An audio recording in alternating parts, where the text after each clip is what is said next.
So somewhere in one of my previous videos, somebody made a comment about playing Arber Xhekaj on the wing. Holy strike, Batman. Let's talk some puck.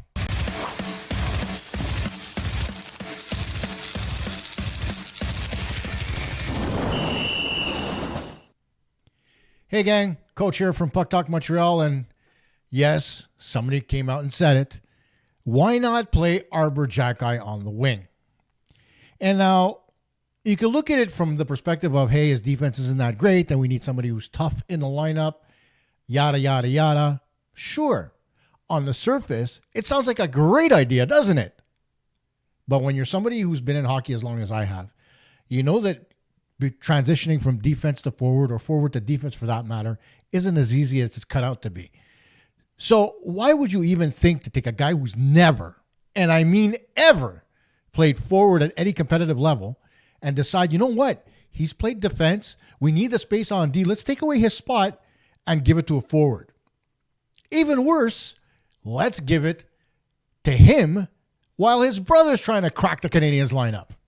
How's that for poetic justice? I can picture that phone call. Arber calling Florian. Yeah, buddy, guess what's happening, bro? They're putting me on forward. You're up shit's creek without a paddle. Like, in what world do we live in where you think that's actually going to happen? And yes, historically, it's happened maybe 20 times total in the history of the National Hockey League since the 1970s. Why do you think it's happening now? Why would you think it's a good idea? And the reason why I said holy straight, Batman, because in Montreal's case, the last time they did that was with Mark Streit, and it didn't last very long.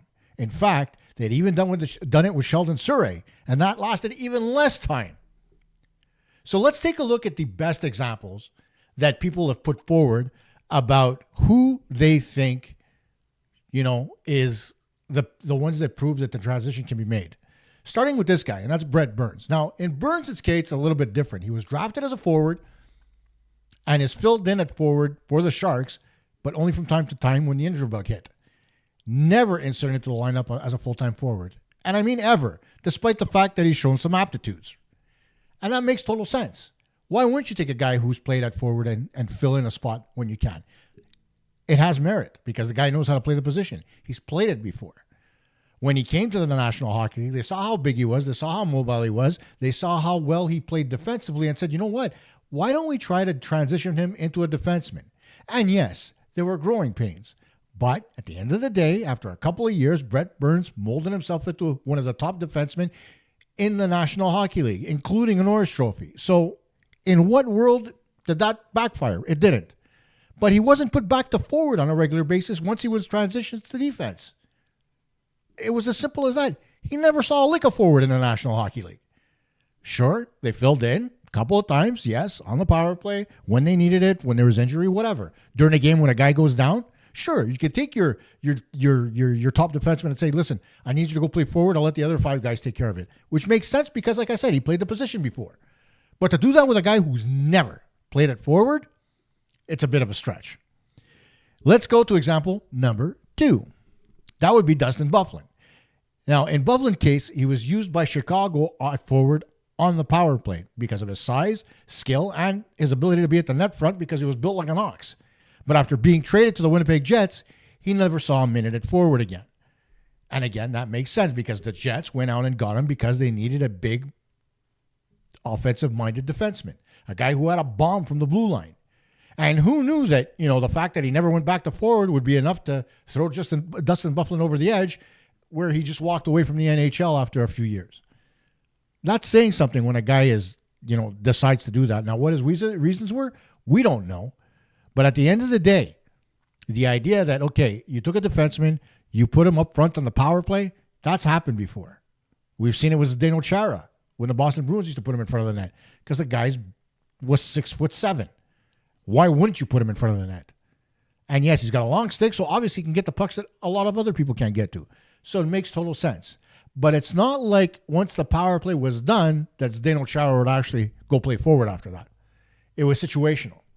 And that is what a lot of teams do. Situationally, they put guys in positions to succeed. They'll take a guy who's got a big bomb and put him on the flank to take shots. It's normal to do that. But to suggest that Dustin Byfuglien would play full-time and forward, Chicago tried it, didn't work, and that was that. Next up on the list is Red Kelly. And Red Kelly's the only player that fully transitioned from being a defenseman to forward in NHL history. Not any other guys did it and tried it for a couple of years and then went back. He did it and stayed there. The only guy. And now you're talking about a team like the Detroit Red Wings, who back then, with the original 6, were a powerhouse. So to take a guy like Red Kelly and actually put him at forward because they needed somebody who was defensive-minded as a forward, who had offensive aptitudes, it made total sense. But that's one guy back in the 1960s and 70s. One guy in NHL history. Keep that in mind. And then the last guys I'm going to show you are Marty McSorley and Wade Belak.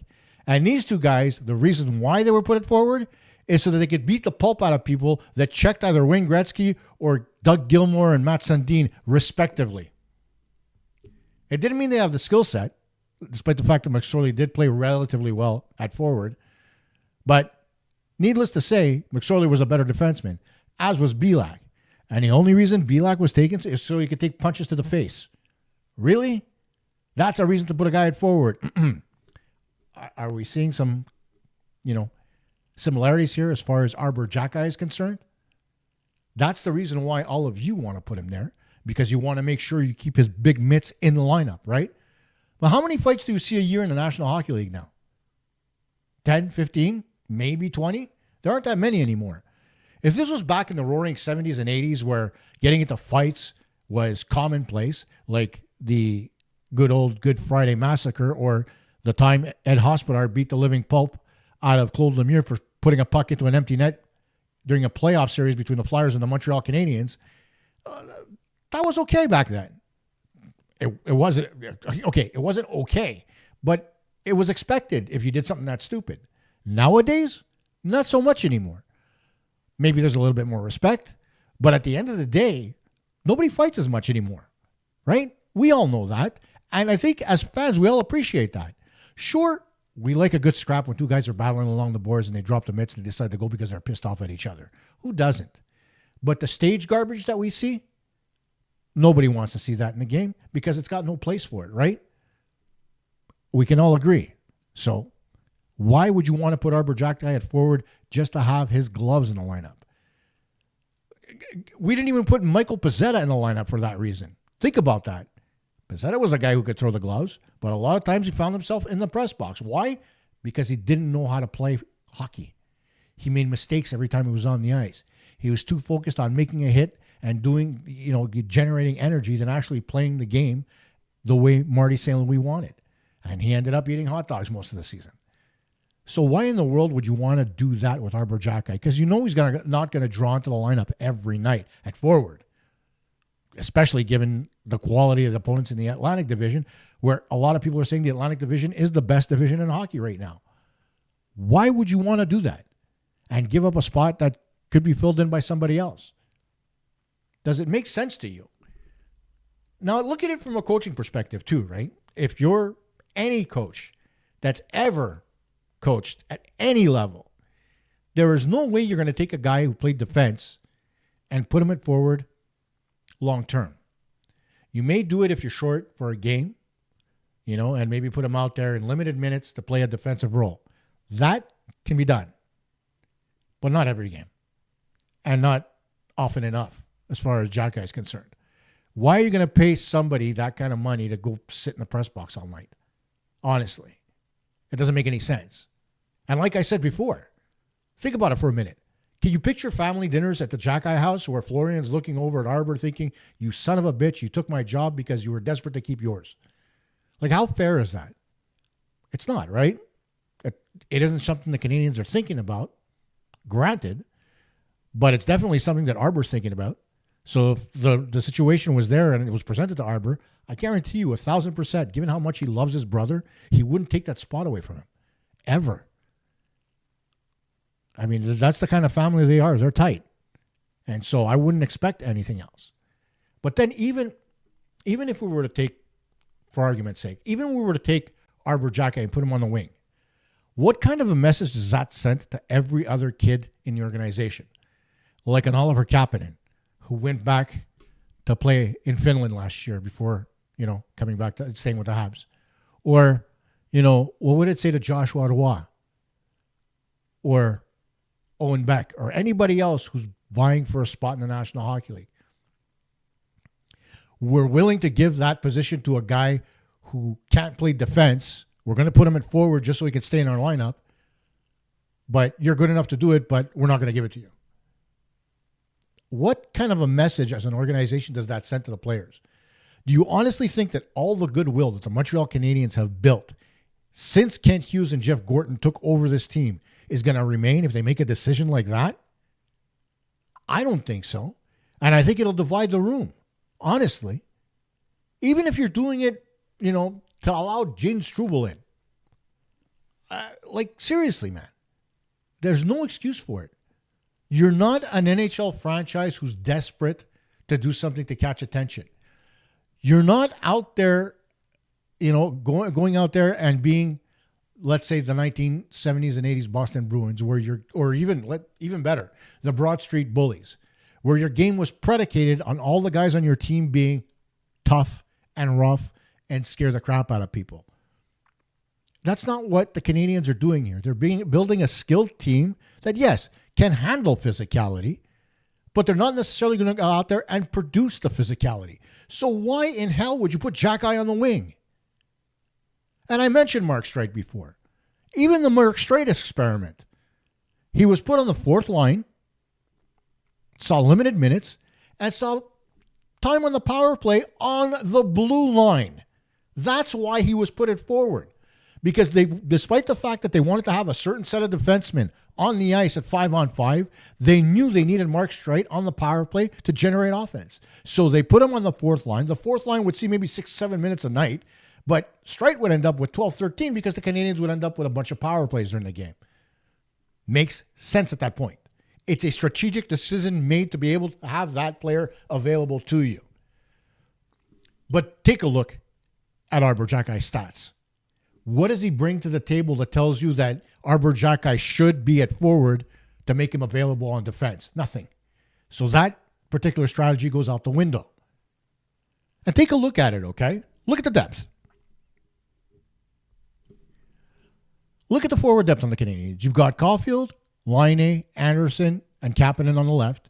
You've got Slavkovsky, Demidov, Gallagher, and Bolduc. And we're not even going to talk about center because Xhekaj's not going to end up at center. Then you take a look at the defense. Here's the depth chart as a whole for the defense. Okay? Now, the top six, in my mind anyway, and it could be wrong because there's no definitive answer as to whether or not Reinbacher will make the lineup, but you've got Gooley and Dobson, Hudson and Carrier, Matheson and Reinbacher, and then you've got Struble, Engstrom, and Arber Xhekaj in no particular order for that bottom three. So I understand wanting to have Arber Xhekaj in the lineup. But he's not even your number 7 defenseman at this point because of his ineptitude at defense. He's your number 8. So if you're going to take a guy like Xhekaj and you want to convert him to forward, the place to do that isn't the NHL. The place to do that is the American Hockey League. So that's the decision that the Canadiens need to make. Are we going to convert him to a forward? Or is he going to stay at defense? And if so, okay, then he ends up being our number 8 defenseman. Period. And I get it, guys. I get why you love Arber Xhekaj. I love him for the same reasons too, because he's there for his teammates. I get it. I totally get it. But at the end of the day, when you look at it from a hockey perspective and from a coaching perspective and just a logical perspective, how fair would it be for the Montreal Canadiens to tell Arber Xhekaj, go play wing? Coach, I don't know how. I don't care. Go play wing. Skate up and down the ice and pretend you know. Because after all, defensemen are learned to angle one way and forwards are taught to angle people to the boards the other way. One skating backwards, the other going forwards. One using their stick to guide a player towards the boards. One trying to take the puck away with the stick as they funnel guys towards the boards. It's a different mentality, different concept, different positioning. So you can't expect a defenseman to be able to forecheck on a dime. It doesn't come that way. It takes time. It's a skill. It has to be taught. It has to be... In most cases, coaches say they need to repeat something 1,000 times before a player gets it automatically. So all those repetitions throughout his life, Arber Xhekaj hasn't gotten. So to appease the fan base, you want the Canadiens to put him at forward, even though it's not his natural position, and it's unfair to do that. And long term, like I said, it's not just going to hurt Florian. It's going to hurt the organization as a whole, because then nobody's going to take what they do seriously. The Mark Streit decision hurt the organization back in the day. So why wouldn't this decision? So think about that. Put it in your comments and let me know. After all, we want what's best for this team. But to sacrifice all the goodwill and all the fantastic relationships that this team has created with all their players and the buzz that they've put out in the National Hockey League across the world, I would say, right? And everybody's expecting the Montreal Canadiens to do well, and they have the tightest room in the world. And let's ruin that room by putting Arber Xhekaj on the wing and taking that position away from another player who may deserve it more. Think about it, guys. I'm not making sense here. It's actually quite logical. So put it in the comments. Let me know. And I'd love to hear your feedback on this. I personally don't think Arber Xhekaj has any business being on the wing. He's a defenseman. I think he should work on becoming better. I think he deserves a chance to become better. He needs a little bit of seasoning, maybe whatever. A little bit more work on the defensive side of the puck and to understand what Marty St. Louis wants in the man-to-man coverage that he's giving. But I don't want to see him go to forward. Don't forget to give us a thumbs up on the videos. And please, if you feel like it, subscribe. We're just short of 2,500 subscribers. I thank you for it. And I'll see you next time.